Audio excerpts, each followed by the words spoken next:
all these people from all different corners, and then you meet someone like Stevie White, who's off his rocker and hilarious. In the best way. And the best way, of course. It's just really cool. I don't know. Like, it's neat that I think you guys did a very nice job of bringing the culture, bringing the community, involving the community. But I mean, I still feel like in awe and enamored by like the community. And again, like I work a lot and I don't get to surf a lot, and like my, like, you know, socially, like I have my group of friends and stuff like that. But when I was out at Lido on that swell that just came out, went out with my buddy Jacques, and like, what was like, I know, like I know of, not personally well, but like of Sam Hammer and like Gleason knew my brother for a long time. And so just like being out in the water and just seeing the local dudes charge, I was like, I know that dude. Like, I've seen that dude. I've seen that dude. Like,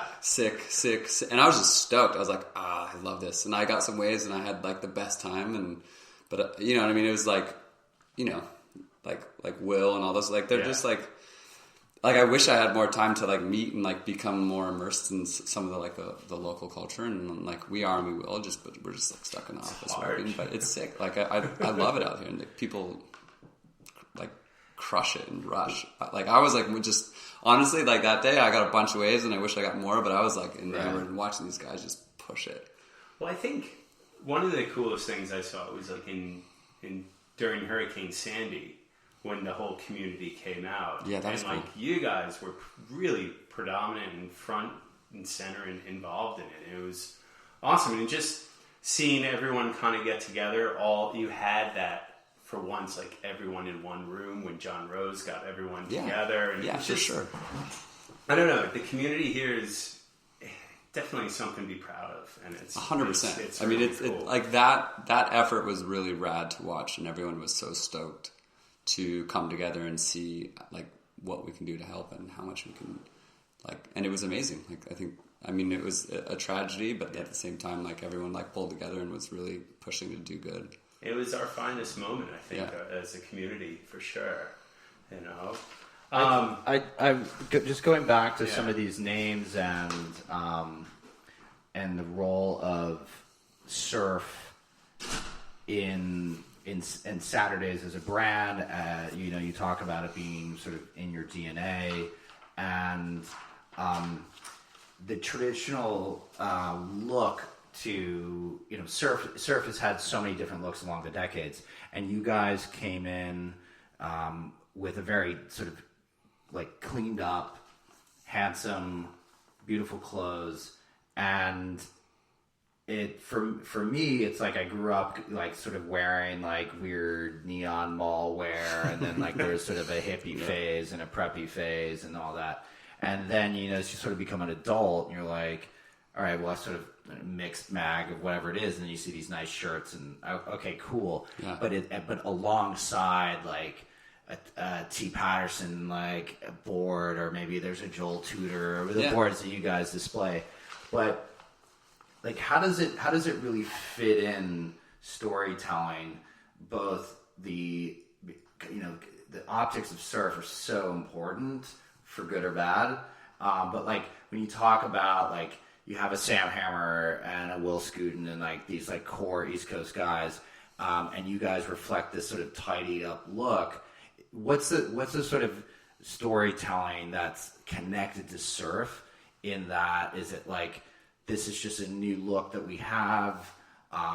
Does it reflect the like broader New York thing? Because you've got Soho and the fashion houses there, and then you've got Lido or Jersey or Rockaway, which is a world away, sort of culturally or stylistically.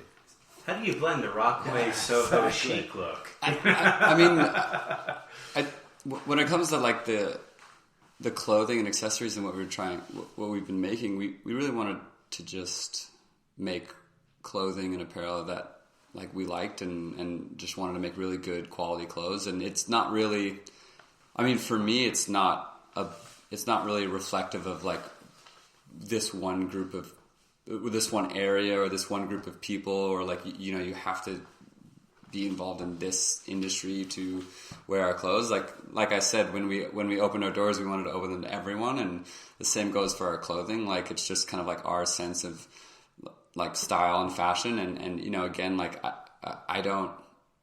It kind of is. It's all about the individual, right? Like if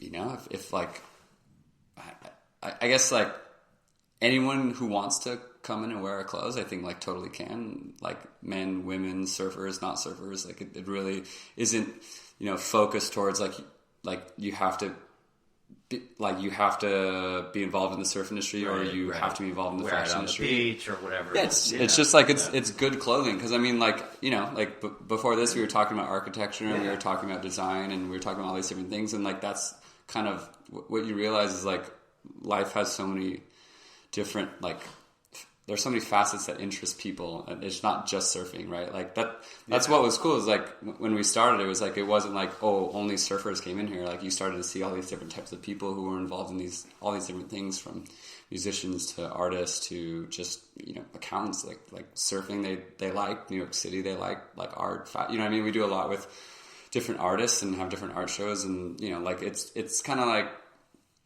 it's so broad that like we've never been able to pick. I mean, it's a reflection of New York City in many ways. 100%, 100%. I mean, that's why. And then what's cool is you see it resonate in different like parts of the world. So we have a really rad following and community in Bondi and in Melbourne and Tokyo and Osaka. And again, like all these places are so different, and the people are so different in each place, but they're amazing, and they're drawn to the brand for one reason or another, whether it's just for the cafes in Osaka and the food we serve there, or it's for the apparel. And so it's, you know, those communities make sense to me, and I was impressed, and correct me if I'm wrong, you guys also sell at like a very large scale, like Nordstrom's? We work with Nordstrom's. Yeah. Okay. Yeah. And like, so then someone could get that wherever there's a Nordstrom, or online for that. But like,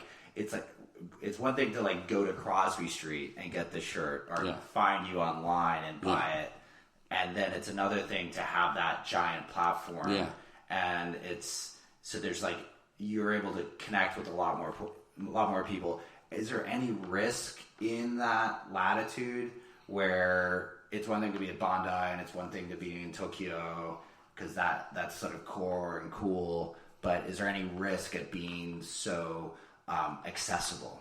Well, I mean, like if you look at it, it's not that accessible. Like the list of retailers we work with is like pretty limited, and we've always been super cautious of distribution and how we like grow and expand, and we've kept it pretty consistent for like the last 3 years, and so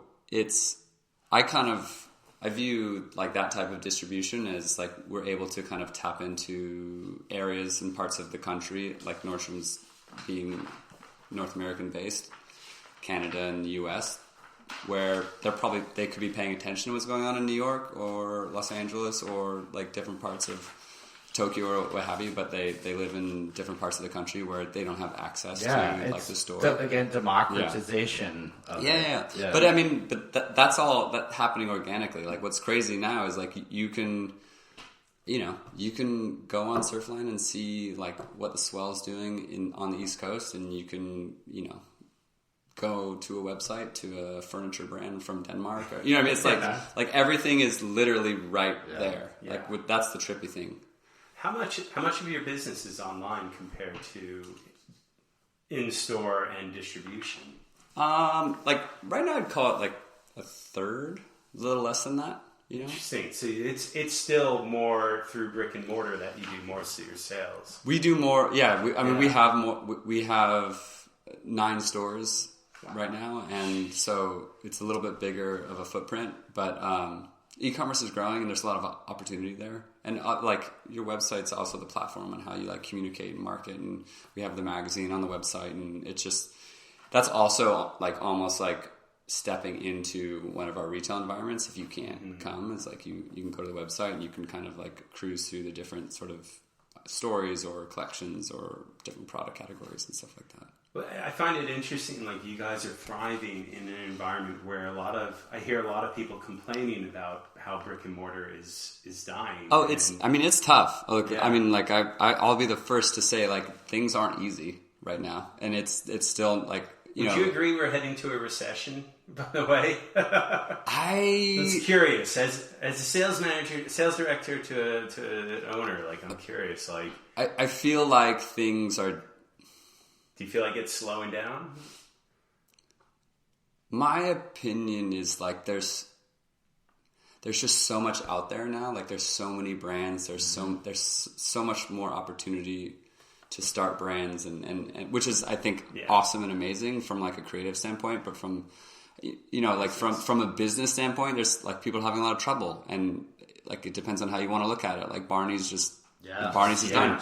Like, it's over. And you know, if you like, why is that? Like, many reasons, but also because, you know, like their landlord like doubled their rent on Madison, which is insane. And you know, like when you really try and like jump into the players with like brick and mortar, and you have to like look at the landlords in these different cities and all this kind of stuff, and you know, it's really difficult. You know what I mean? Because like landlords are really interested in who can pay the rent, not like, you know. Yeah, you cruise around. I mean, that's the biggest thing for me, especially in New York, is like there's some of these like restaurants and smaller retailers, and I mean, I'd even put us in that category that like are able to kind of define a street or a neighborhood. Like Lovely Day is one of my favorite restaurants. Been there forever. Kazus is amazing, you know, and she like defines that street, and so, you know, again, like you want them to stay. Like you don't want that, because like they're like this pillar of this the block. anchor, the beacon.